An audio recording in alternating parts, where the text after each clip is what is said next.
I'm so excited. You're a technology genius. And here we are. Despite the bad weather, despite Facebook closing shop for multiple hours this morning. Across the country. Have you gotten upset at all? That's what I want to know. No, I did not. I want to know, what techniques did you use this morning when we discovered Facebook crash? Well, I mean, it was at this point, the whole week has been sort of like a Facebook crash. So, it's just been sort of a constant adjust. So it's basically, okay. Well, just check it again in 15 minutes. It's, there's nothing you can do. The things that you can't control really are the things that you can't worry about. Those are the things that you can't get upset about. There are some things that you think you control that you find yourself getting upset about. But this is just, what's plan B?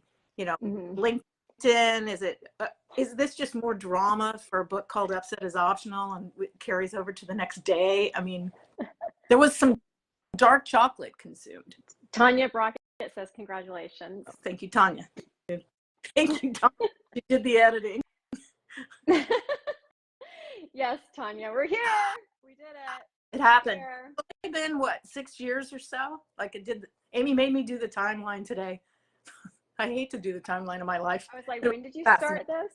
So let's chat about Upset is Optional. But first, before we get started, I just want to let everyone know that today you can get Karen's book for free, but only today. So you have to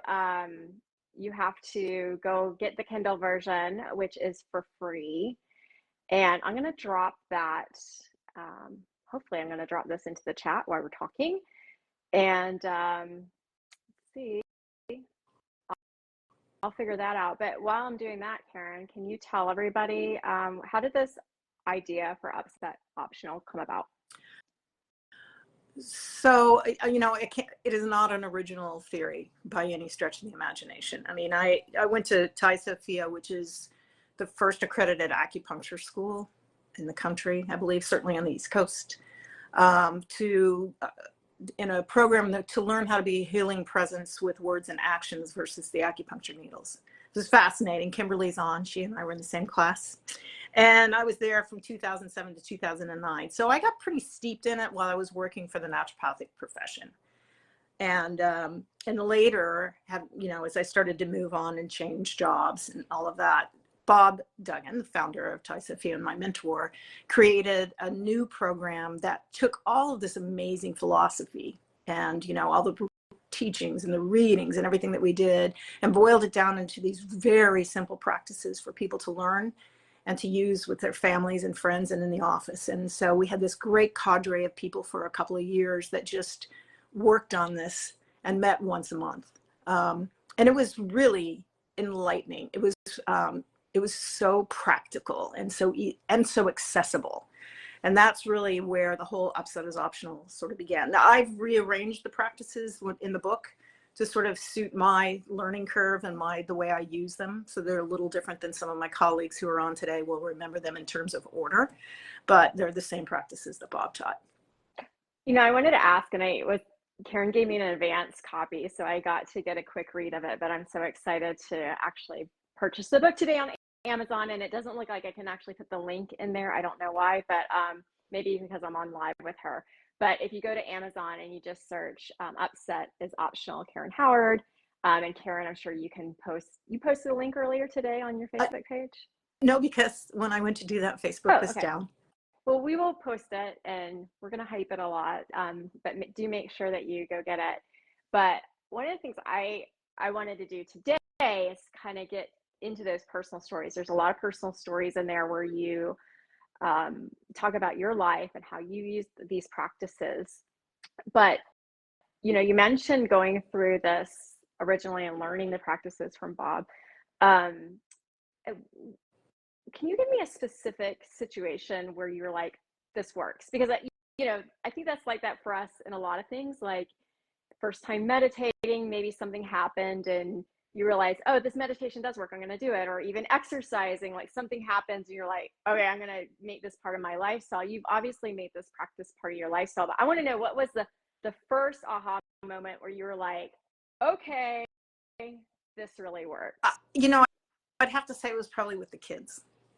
You know, they were teenagers and they were, you know, doing their thing or not doing their thing that they were supposed to do. And so the ability to stand in the face of teenage chaos and not react versus the way I grew up in my household was sort of like okay, that really worked. And so I think, you know, especially when it comes to just upset is optional in that regard. But there are also other times in terms of, you know, professional instances where it was startling how you could get through some kind of monumental moments.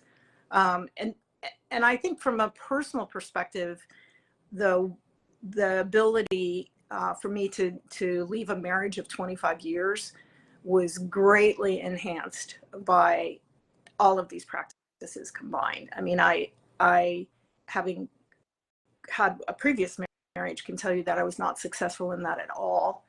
And now that I'm done being married, I'm happy to share the story. But it's really, you know, when you're walking out on a relationship on your 25th wedding anniversary, it pays to keep your cool and to value the other person's perspective, and to be kind. And so that ability to stay focused on what was important and why, and the kids, really got us through a situation that, you know, nobody ever wants, but I actually did want it at the time, and I don't regret anything about it. And do it in such a way that there was no animosity. There were really no lawyers engaged in our parting, except for one we had to have in court. And to this day, now many years later, we're able to, as a family, be together with his family. And, you know, I see him almost every day because my daughter lives downstairs. So it pays to be able to use this work and maintain just a sense of self, that you're not losing yourself in pain and agony, and you're doing something for a larger purpose. In this case, it was definitely for the sake of my kids. By the way, Savette says congratulations. So okay, so that was a lot. That was a big jump on everything, but so let's dial it back. So I want to hear a specific story, and I don't know if we can tell a specific story about Max or Sophia, but I would love to hear one of these specific stories where you as a parent used any of these practices in the book. What practice did you use, and what specifically happened, if we're allowed to tell a story about them? Where you kept your cool, where you didn't freak out. Did someone pierce something, get a tattoo? Well, you get a tattoo, so you probably weren't upset about that, but is there something that happened where you were like, okay, there is one practice? It goes, okay. And I don't think she'd mind me telling this story. Otherwise, I might mind, but it's funny. This just came up recently. This would have been back when I was in Thai Sophia, and she had decided to go on a sleepover with her pal. She was in 8th grade or something like that, maybe in 9th, but probably middle school. And she decided that she would go, and they were constantly running in a crowd, but they decided they were going to pierce each other's noses with no tools other than a needle and an ice cube, right? So that was the way you did it back then. That's the way you did it back then. That is the way. So, what is this, like early 2000s, like ice and needle go? So she's 29, so I'll give you an idea how many years ago it was. So I got wind of this that night, didn't do anything about it until I picked her up the next day. I took her home and said, okay, if this is what you really want, we're going to a tattoo parlor and we're going to have it done. And no upset. And then my son and his good friend said, we want to come and watch. And I'm like, perfect. So she can go and do this professionally and see how much it hurts, and have her brother and his friends sit there and, you know, do whatever they're going to do, whether they're going to laugh, cry, throw up, or whatever. And she was just bringing that up the other night. Doesn't really, the battle and the fight, it just wasn't going to be worth it when I knew to the extent that she was willing to go to have this done. And she ended up taking it out sometime in college. So she got it done. She did. And it hurt. And the needle was professionally done. And she saw the needle before it went in. I made sure she saw the needle. But there was no upset. There was no, nobody got punished or nobody got yelled at. Mm-hmm. That's a good story. I like that. So you were practicing this pretty early on. I mean, this sounds like, I don't know, was she a teenager or was she in college at that time? Barely a teenager. Barely a teenager. She was either 12 or 13. I don't think she was a freshman. Yeah. So, yeah. If you were not practicing these practices, how would a default Karen have responded? It could have been you're not going over to the house again. I can't trust you all. Next thing you know, you'll be drinking, which of course happened later. And so it's like, it could have been, a repeat of sort of my experience at that age, which was, what did I do wrong? I really don't understand why everybody's yelling at me. Mm-hmm. Because, if you think about it from a kid's perspective, it's like, yeah. So, lessons can be learned in lots of different ways. Olivia said that she saved her belly button ring. Your daughter ever wants one. Yeah. I remember when I was, I guess it was in elementary school, what was really popular was Madonna. And Madonna had all those ear piercings all the way down her ears, like 10. That's what I decided that I wanted. And my mom didn't handle things like you did, though. She and my dad just said no. And my mom's like, you're not doing that because you're going to have a bunch of holes in your head when you're an adult and you're not going to want to wear them all the time. It's not going to be popular anymore. And I don't know why me and my brother just listened to my parents. Something was wrong with us. I guess we were secluded. We didn't have the internet. We didn't know we could fight back. So we were like, okay, that's what they said. But actually, in retrospect, I'm glad I didn't do that because I don't even wear any earrings now at all. Yeah, so I will tell you that my daughter is absolutely horrified that I have a tattoo.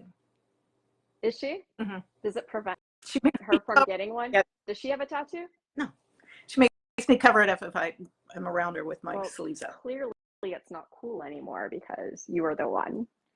So if you're just joining us or you slid into this conversation, I just want to welcome everybody. We are celebrating Karen's first book, Upset is Optional, which is on Amazon today.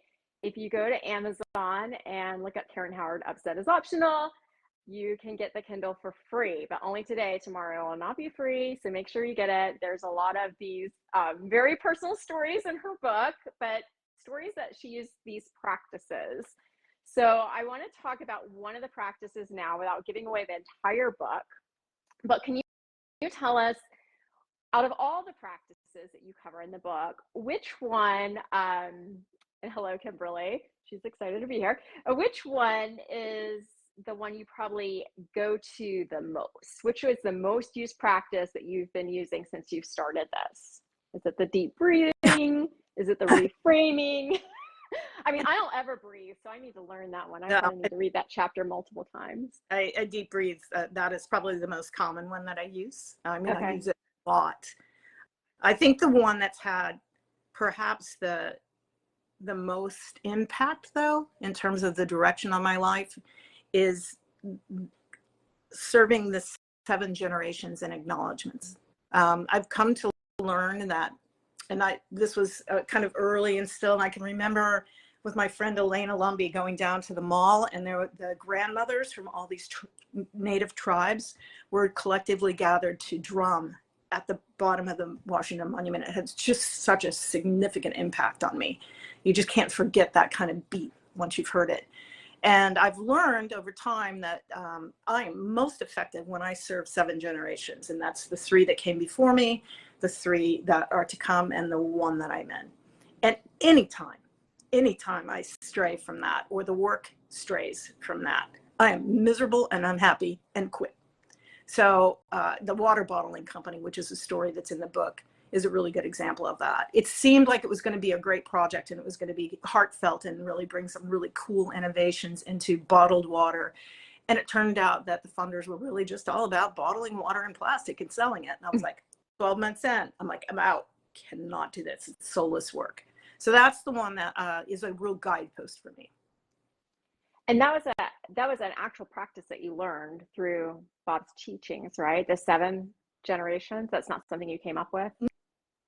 No, none of what I'm writing is original. Like all of us who've gone through the program, even if you're in the acupuncture program at what's now Maryland University of Integrative Health, I hope to hell that some of these practices are still embedded in this. But when the founders of Thai Sophia created this, Susan, Bob, Diane, I mean, this is basically the heart and soul of what everybody was learning.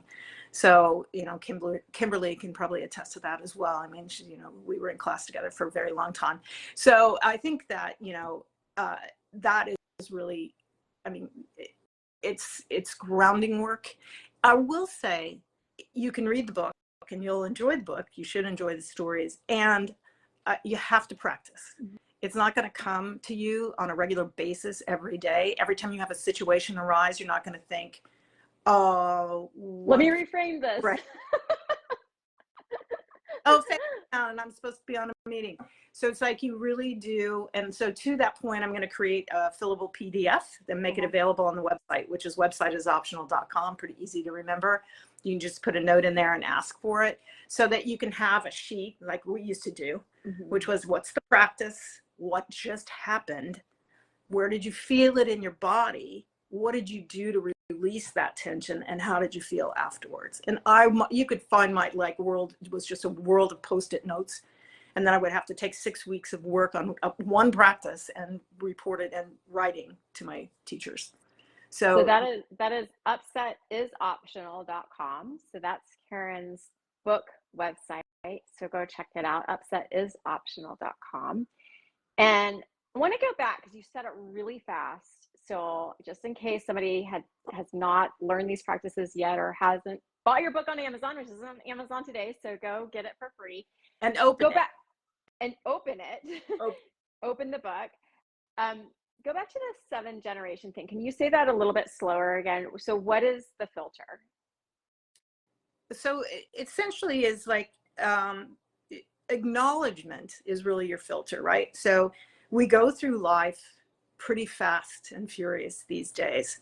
There's not a lot of time to sort of reflect on what's motivating you to do or not do something. And so acknowledgement of the people who got you to where you are is sort of the obvious one.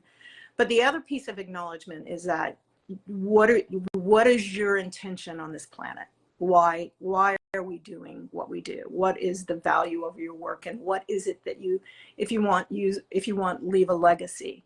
So legacy is great because that means you're leaving something to the next generations, right?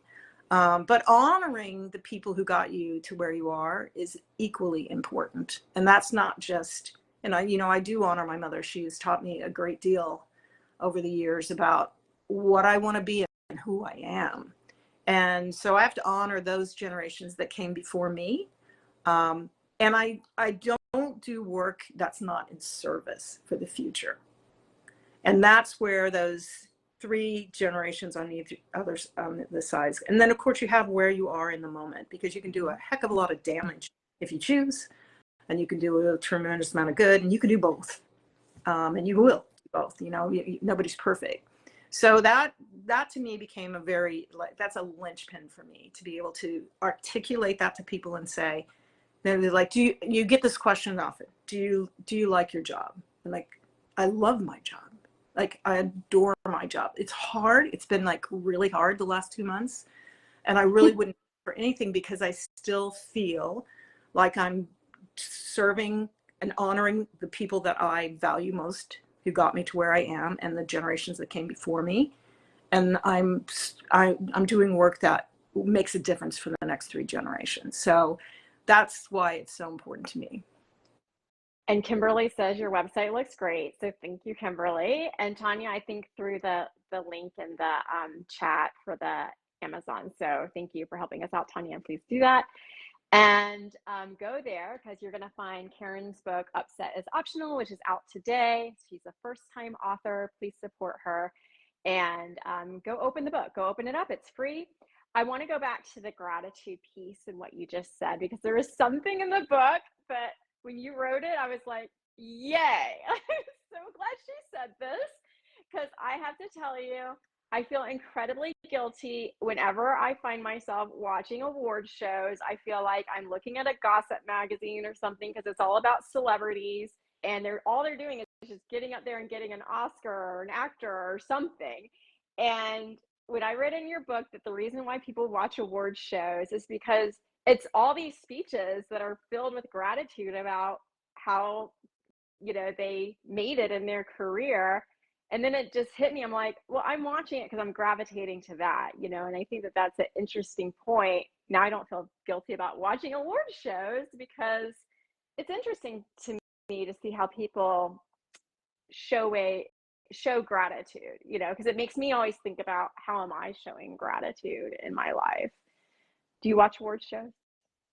All the time. Not only that, I'd cry at many of the speeches. Get teary. Yeah. Gratitude is, it's so powerful. I mean, there was a day, and there's some people on today that know this, that I actually would sing in front of crowds. One particular song, I'm not Rebecca Takamoto, I can't do what she does, and I would sing. It was, it took a lot of nerve to get that done, but it was my way of showing gratitude to the people who were in the room. I miss that era of Karen. I don't recall a singing Karen. No, and then you move to different kinds of organizations and cultures. So there has not been any opening singing at conferences. As there has been. When were you singing? Which conference was this? The naturopathic profession. Oh, okay. Mm-hmm. One particular thing. And I just kind of became known for it. And then Rebecca would come in, who was our meeting planner then, now still is, and my meeting planner. But then she would really sing because she's an opera singer on occasion. But yeah, so I've always been very, I love to write poetry. Obviously, I love to write, and I like to share my gratitude to people in ways that are probably a little unique. You are very good at that, because I always get really thoughtful notes or gifts from you. I'm actually wearing one of the gifts that Karen gave me, that she gave me from gratitude, which I wear all the time now. But yes, give us a thumbs up if you agree. Karen is very good. I mean, she legit makes really high calorie, sugary treats during the holidays and packages them in boxes and sends in the mail. I mean, she even still does that. I mean, you're really an appreciative and grateful person. And did you learn that from this practice, or do you think you were just naturally that way and it got better?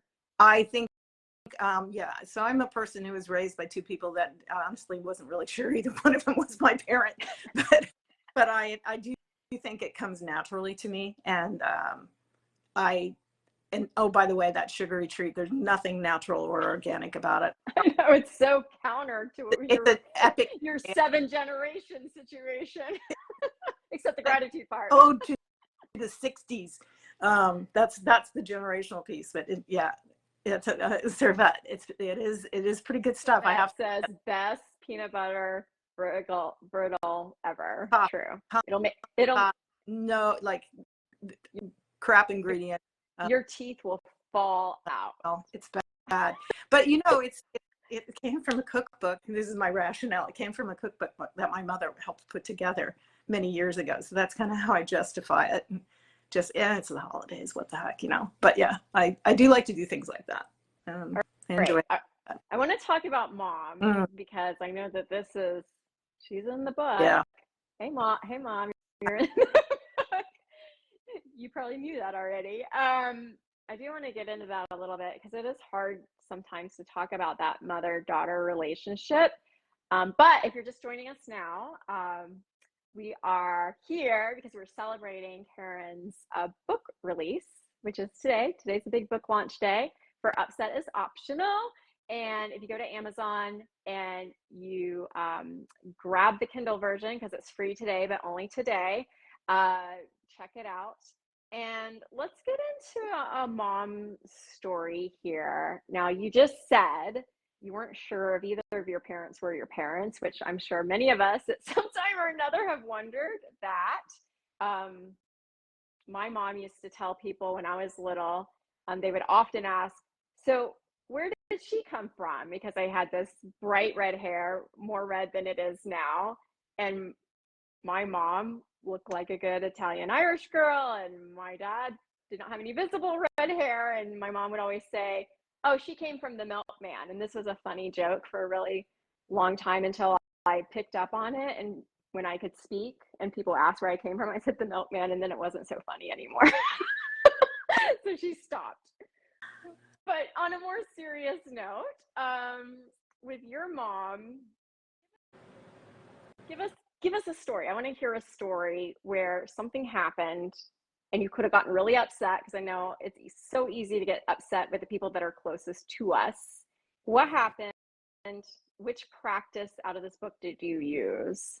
Well, I didn't, thank God I had the practices later on in life, because, it didn't always go so well in the early days. In fact, it went very poorly. And I do have a lot of my mom in me, but frankly, mom was mean, and she had a terrible temper.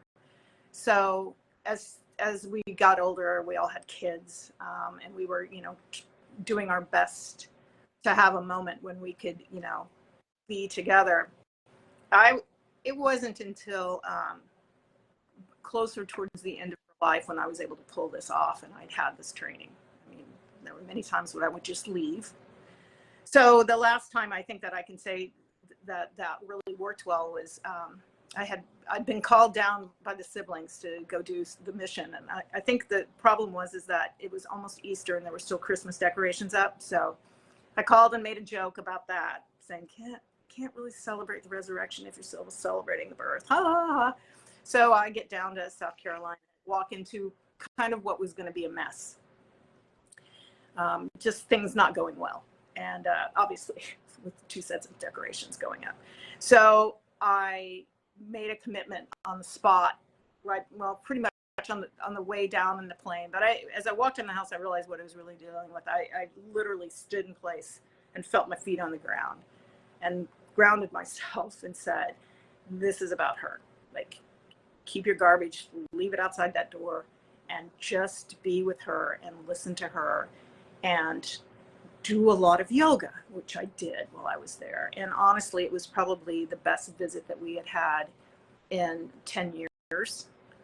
There was no animosity. Everything was calm and cool. And that was the last time I actually saw her before she got really sick and couldn't really communicate anymore. So I'm very grateful for that opportunity. It was probably 3 or 4 days, and then I was out. But it was reported back to my siblings that it went well. By your mother? Mm-hmm. Yeah. Well, that's really a gift, but I imagine that she hadn't changed at that point. I mean, if she was this, there's probably not much that she would have had changed, but you did something differently. Yeah, I had to. I mean, it was clear that she was never going to change, right? That and things were only getting more complicated with her health and her mental facilities, and there was it was like rot gut wine in the refrigerator. And I was like, instead of what I would normally do, which would be like, "What the hell, Mom? Like, let's go buy real wine," I just sort of let it go, and just let things be, and helped her. I wasn't there to judge. I wasn't there to change anything. It was always like I wasn't there to fix anything. I'd given up on fixing, and I think, and I'd given up on fixing our relationship. Like, there was nothing to fix. It is what it is. Just be there, be with her, and see what happens. And it was a dramatic change from any other attempt I'd ever made to make things right.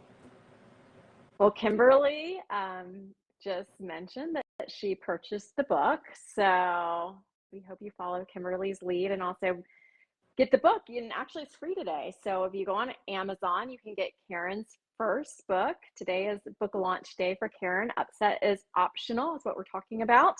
And you can find it on Amazon, and the Kindle version is free, but only today. So check it out, open it up, take a look at it.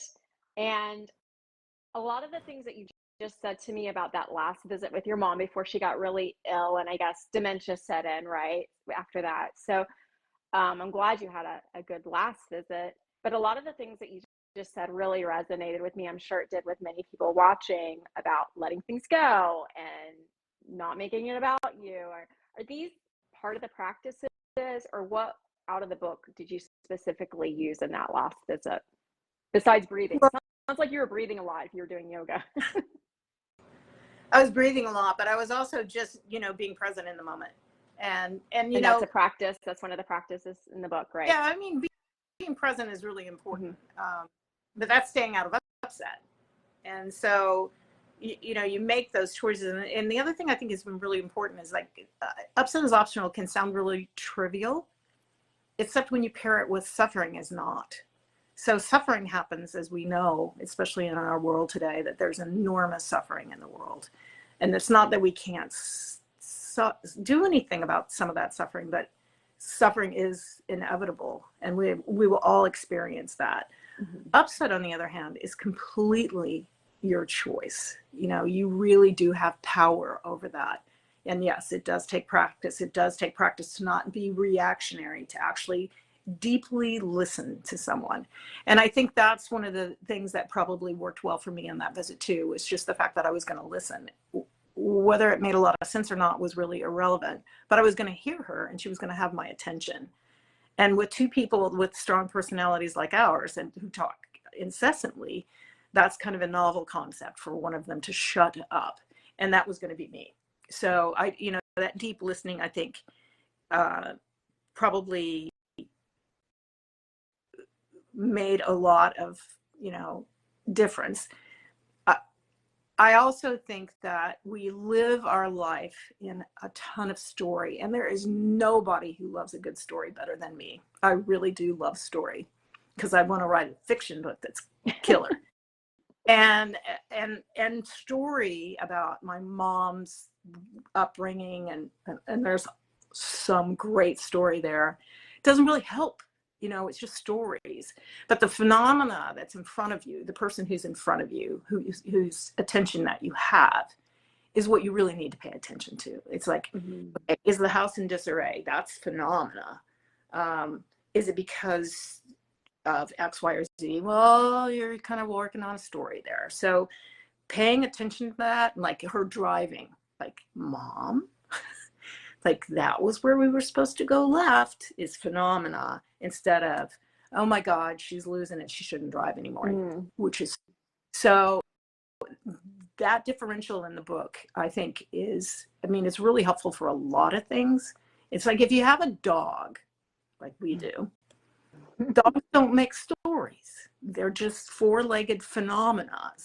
So if something is wrong, it's really easy to tell, because you can't make up a story about it. But we make up stories about the people we love all day long. Matt Brown, thank you for joining us. Another true supporter of Karen. Welcome. Yeah. Welcome, everybody. If you are just joining us, we are talking about Karen's new book that's out today. Today's book launch day for Upset is Optional, and Karen Howard. Go check it out on Amazon. I think Tanya, her publisher, is helping us out by putting the link in the chat, which is awesome. And if you go to that link, you will get the Kindle version free today. It will not be free tomorrow. So make sure you support Karen today. Today is a very important day because we want her to achieve great things with this book and get visibility. And to do that, we need you to go hit on that link. Even if you don't have the money to buy it, you don't need the money to buy it today, because you can just get it for free.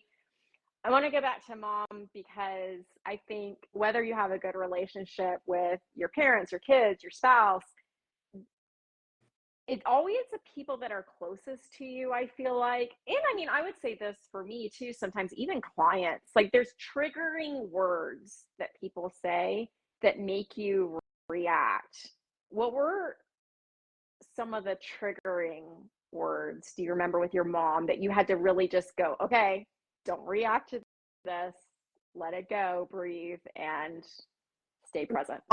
I wish I could say I was really successful with that, but with those kinds of triggers, generally you're going to feel those in your body, right? So for me and for my siblings, you cannot slam a door in the kitchen without literally watching one of us jump in our skin. To this day, there is no door slamming allowed, like kitchen cabinets. And when I actually after he moved to college and I was back and forth or whatever, and I was using his room, I said to him, oh, because it was up against the kitchen. I said, how the hell did you grow up in that room? Because every slamming door was right in his head if he was sleeping in. So, I mean, bottom line, nobody slept in my house. But yeah, so those kinds of things are like that physicality, like being in your body. And this is something that I think people really underestimate. I belong to a business alliance, and and one of the practices was your head knows how your body is. And I'm like, no, your body is the one that is actually, you should be listening to, not the other way around. So in a situation where people talk about feeling your skin crawl, it's like literally having the conversation about slamming cabinets brings it right back into the center of my chest. I know, I can feel it exactly where it was. And was your mom she slammed doors? Is this where this is coming from? Slammed everything. So slamming doors is part of our life. And it was usually in the kitchen. And so, yeah, that's literally, at least for my brother and I, we cannot be around doors that slam. Like we will comment if somebody slams a door. So, or cabinet door. It just, I can't do it. I can't live like that anymore. But that's how deeply embedded these things, these upset things can be in your body. And you cannot ignore that, because if you have stuff going on that's like making your body feel like that, or for me it's the knot that right in my solar plex, it's like that's my key, and it's hard to ignore because I'm attuned to it so well. It's like if you let that go on, you're gonna be sick. People do it all. I want to talk about that a little bit, because that was another thing that jumped out at me in your book. Upset is Optional, Karen's new book that is launching today. Go get it on Amazon, free copy. I want to talk about that because you say it over and over in the book. You are asking people to just be aware of what their body is feeling, and I think you even wrote out a list of like Karen's, like Karen's, like how did you list it? Like how you feel about something, like the knots and all those. How did you list that? This was the hardest practice for me to learn. Okay. It just took forever. It is kind of articulated in the book, but basically everybody has like 5 symptoms that happen before you lose it, sick, or you are in pain, or you are this. And I was like, I have no idea what they're talking about. They're kind of like red flags and everyone's different. So go through your list again. What are your things, or you're like, okay, something's about to happen, I'm not gonna, do well here? So I had a practice, still do, that I go to the chiropractor every month. I still go to the chiropractor every month, but I don't go for the same reason anymore. Why I would go is because every month, by the end of 4 weeks, my arm would be numb. I'd be like, I got to go get a massage and an adjustment, right? At the time, it was just adjustments. And I was like, and here's Bob. It's trying desperately to get me to understand all of this. And I'm like, I'm just going to go to the chiropractor and get it fixed. And so I'm listening to him talk about 5 symptoms before this, this is the 5th symptom, is this numbness in my arm. And I'd wake up in the morning and my arm would be completely numb. And so I realized at one point, sitting in a conversation, I could probably name the person, that the knot in my stomach happened. And I was like, oh, wow. Yeah, I feel that. What would happen if I just sat here and lived with it for a minute? And so and I'm not gonna lie, this took 3 months. And so eventually I figured out, if I just sat there and didn't do anything, didn't breathe, that knot would go right up my spine to this place of my neck. And to this day, sometimes that still happens. And then lo and behold, one day I was doing this practice, and all of a sudden that feeling went all the way down my arm. And I was like, oh, those are the symptoms. That's what takes me to the chiropractor. So now I can stop it. So how do you stop it? So as soon as my knot's like working right now. So because I'm really breathing from here in the moment. I shouldn't do that.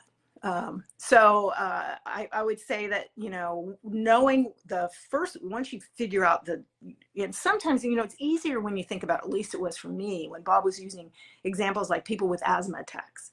What happens before the asthma attack? And I'm like, yeah, but I'm not having an asthma attack. So it took longer for me to figure out the subtleties of something like that.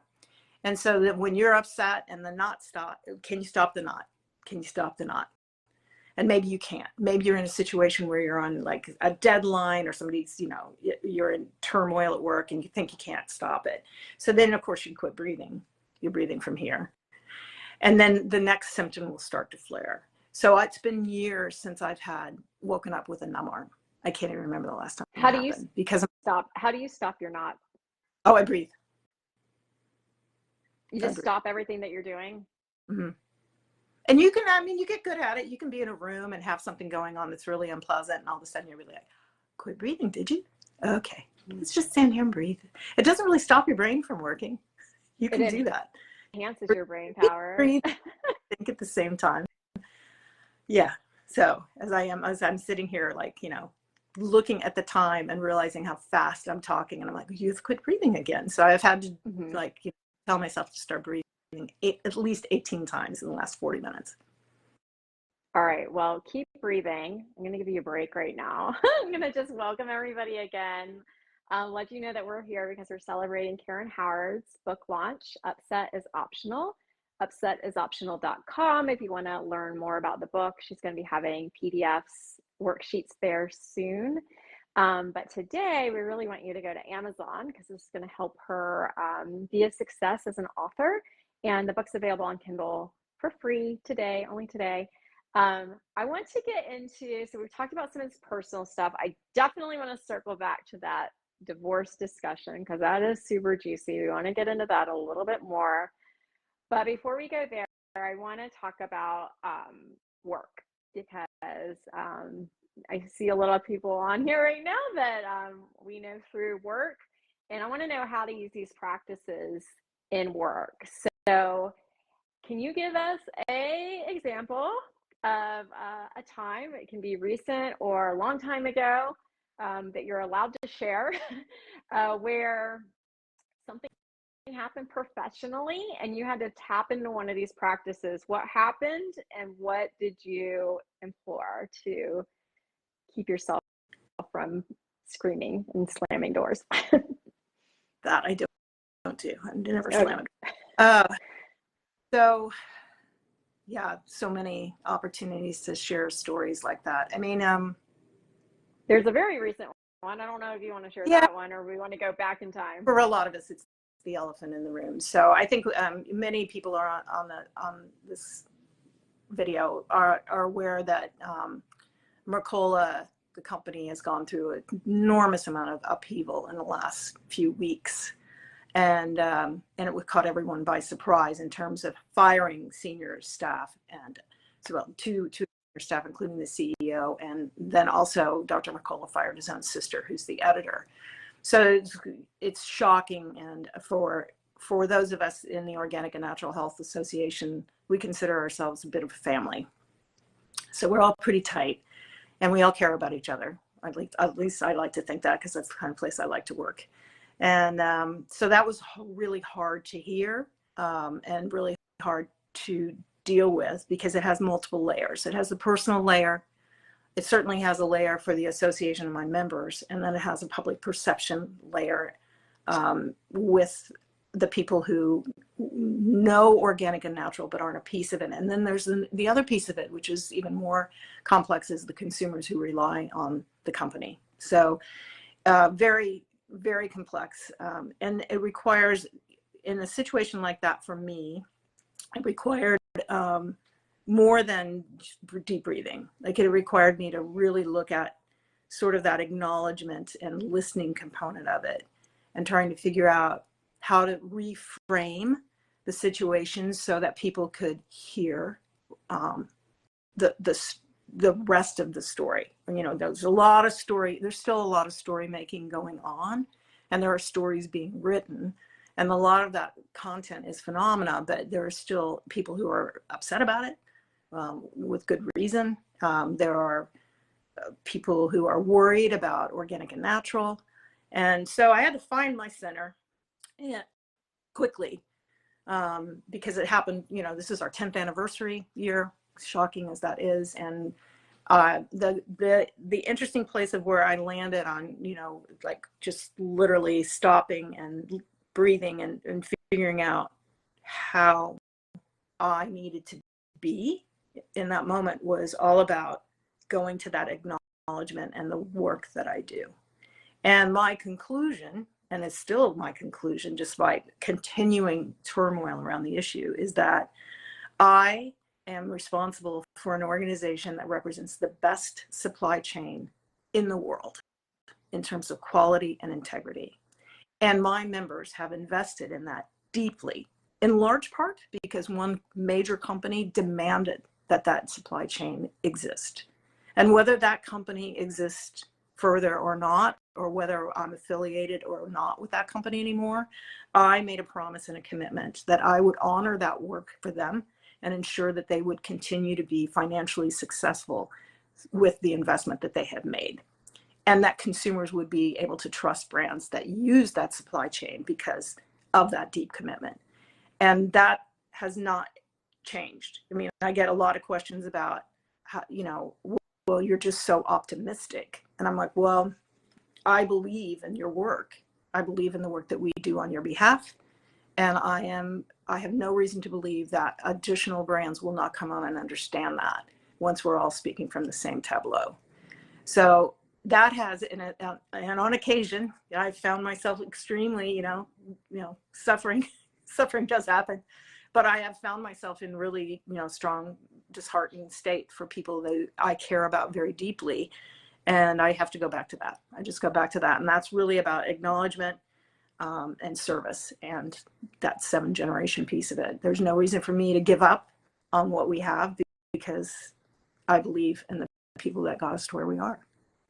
And I have to say, I mean, knowing you now for more than a decade and working with you, watching you walk through this whole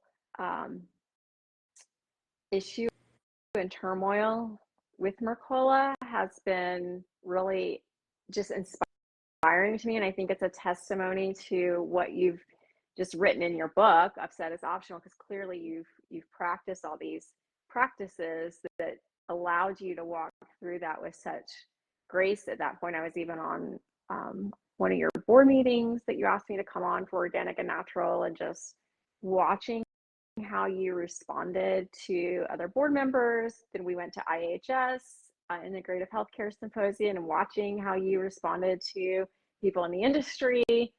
And then just knowing you and like having personal calls with you and realizing like if this would have happened to anyone else, I kept thinking like if this was happening to anyone else, they would absolutely be losing it right now. And not that you sailed through it with like, no like freak out at all, but it could have been like a lot worse. And so I think that's a real testimony to what you've written about in this book. Upset is Optional. Go get it on Amazon today. It's free. Get the Kindle version. Support Karen.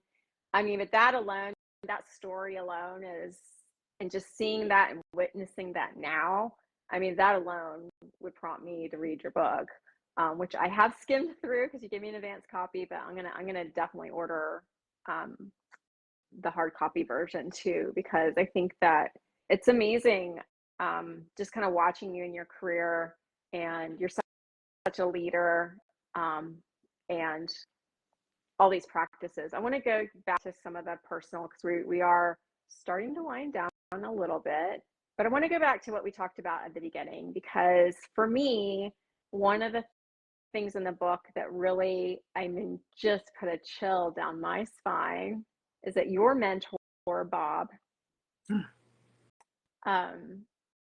basically said to you at one point, after 25 years of marriage and you building this whole life and doing everything that you were thinking that you were supposed to do, he said it might be time for a new life. I might not be quoting that exactly right. He said, Karen, it may be time to get a new story. A new story. And I knowing you at that point, we were having several discussions, you and I anyway, and knowing that he told you that at that point, that here is someone that you learned all these practices from, you respect so much, you wrote a book about it. He's a mentor to you. He turned out to be a friend, and his beautiful wife, who I got to meet at your house one night too. I mean, these are such true friends for him, and also he's a man. He told you this about your situation in your marriage. Can you just take us to the emotions that you felt when I mean, it's one thing for me to say, yeah, Karen, I think you should start over. Like, I mean, but to have this man, this mentor, this, you know, guru, if you will, of these practices tell you that, how is that different than all the other people and all the other advice you were getting from friends and colleagues? So I had put myself in the closet for a long time. Like, I had basically gotten my upset and angst and shut myself in a closet. And it was basically the only way that I kind of felt that I could manage what was going on and not do any harm. What I didn't realize at the time is that I was doing harm, because my kids were still, semi subjected to some of the stuff that was going on, which is kind of detailed in the book. And I had the opportunity to go have dinner with both of them, and Susan. Your children? Or No, Bob and Bob. And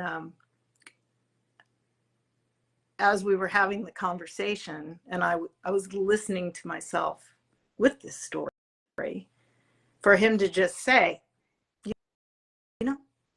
might be time to get another story, was not saying leave your marriage, was not saying you're a broken record or any of those things, but it was just a wake up call for me to say, I have been doing this the same way for so long, and legitimately have tried to do things to fix it with no success, that this just may be the time to make the change. And it was just such a simple statement. And it was said with, tremendous love and support, that there was no way to ignore it. I couldn't ignore it. So I took it and I sat with it for a while, but I didn't sit with it for very long. And, at the end of the day, I ended up moving out on our 25th wedding anniversary.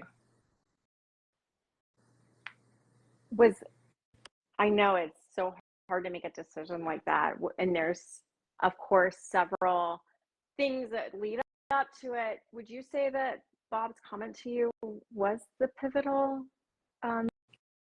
reason? Yeah. That you finally said yes? Yeah. So it allowed me to reframe my conversation with myself, and just realize that, I was promulgating this concept of how life should be led, and serving as this is the way my kids see us. And, and frankly, things are so much better now when we're all in a room together. Olivia's mom could tell you that, because that's Fred's sister, and when they come to town, we're all together, and we do it at my house. And it's, I know it was hard. It was certainly hard for him, but it was the right thing to do. And I had just never really allowed myself the prospect of finding a new story. I felt like women in particular are always trying to fix things, and I just couldn't get it done. I couldn't do it by myself.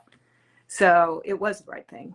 But if he hadn't said it in that moment, I often wonder how much longer I would have done it. Yeah, it was very pivotal. And I mean, that says a lot about him too, because I think for a lot of us, we don't say things to people.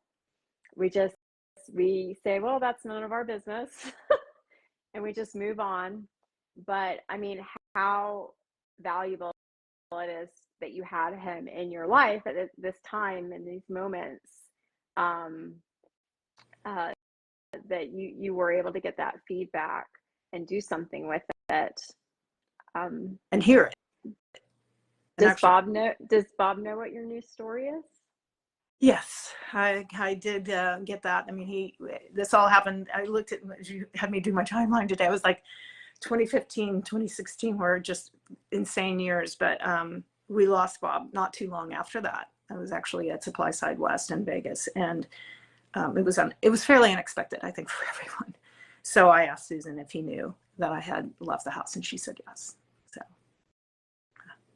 I found that, and Fred was very fond of Bob. How did you, if you don't mind sharing, you said like things went easy and great, and you didn't need a lawyer, and you just used a moderator. And how did you frame this to your family? This was work, but it was work that was worth doing for the sake of the kids. It was work that made me pay attention to my husband and understand where he was coming from. And I was committed to never being upset in the moment, ever, not once. Did I lose my cool, shoot my mouth off? He felt, I mean, my goal was to deeply listen to him and help him get through it. I had a good mediator. I didn't do this all by myself. I had a mediator, and we were able to get resolution on it very quickly, very quickly. So, and there were some tricky components to it, you know, that nobody really needs to know, but that was really what it was, is making sure that I was centered, settled, breathing, present, deeply listening, and aware that there was a bigger reason than just my happiness. It was his happiness, and it was the kids' happiness that had me in that space, and that I was going to make it through without upset. That's amazing. So we are talking about Karen's new book. Today's book launch day. Upset is optional. It is available on Amazon Kindle for free today, but only today. I'm just these stories are incredible. I know all of these stories are also in the book. And I know we just have about 5 more minutes, so we're not gonna tell you the end of all these stories. You're gonna have to go get the book. You're gonna have to go check it out for yourself. Karen being very vulnerable here and sharing her life experience, which is so much more valuable than any expertise, is life experience and using these practices. So today the book is free. Tomorrow people have to pay. But I want you to share with us, just moving forward with this book, beyond it being fun and free today. I mean, you're doing something in deep gratitude to Bob and his practices. And I want you to talk a little bit about that. Like, where are the proceeds of this book going from this man, this mentor that you learned so much from, moving forward? Like, how is this being used? Because I know that you're not going to use it to make more brittle or cookies. Well, no. So as Amy knows, there are multiple ways to do publishing, and so this is the way that I've done it, basically a hybrid. And so I've got some skin in the game. And once that's all covered, any profits are going to go to Penn North, which is a drug rehab facility that Bob founded in Baltimore. And it's one of the first in the country, if not the first, to use acupuncture as part of a drug addiction treatment. And we did a lot of, my friends Paul and Joe did a lot of interviews with me. Paul Duggan is a videographer who's just amazing. And there's a great video at Upset is Natural, Organic and Natural. Upset is optional. And you can see these interviews of the people whose lives Bob touched so deeply. And of course, so many of the staff and family and friends were so engaged up there at Penn North. So they're wonderful, wonderful stories. And they're deeply felt about how much Bob has impacted the lives of people who've gone through there. And so that anything that would be considered a profit will go there. So my goal is like, at some point when we start selling this book tomorrow, that I can get that done, and we'll see where it goes from there. There's talk about, will I do a workbook, or, what will go next, but this is step one. So I'm excited about that. I never really wanted to write to make a lot of money. I've always wanted to write so I could go on the road and talk, because that's what I like.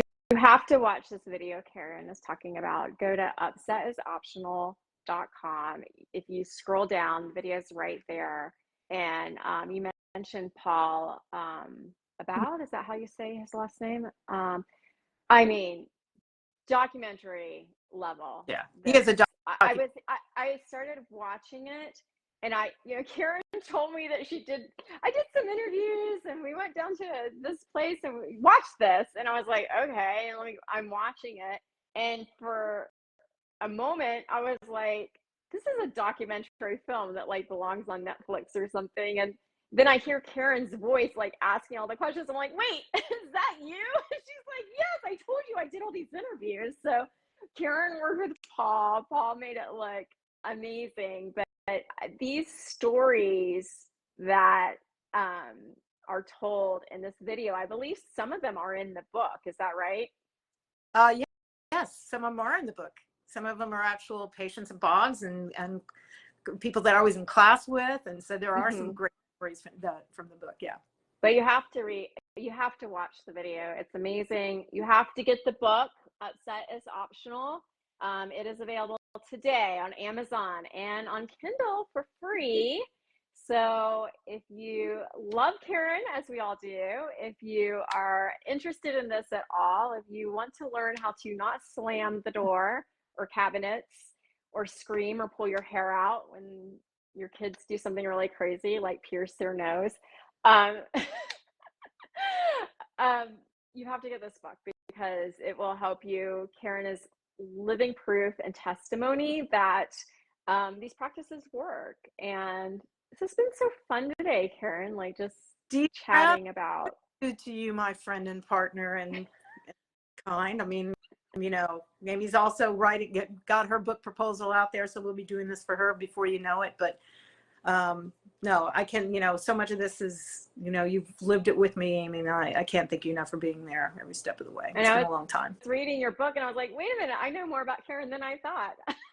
But I think just bringing it together in this book and then really stepping back and saying, that's how she got through it, or that's how she did it, or how she so gracefully handled this or that.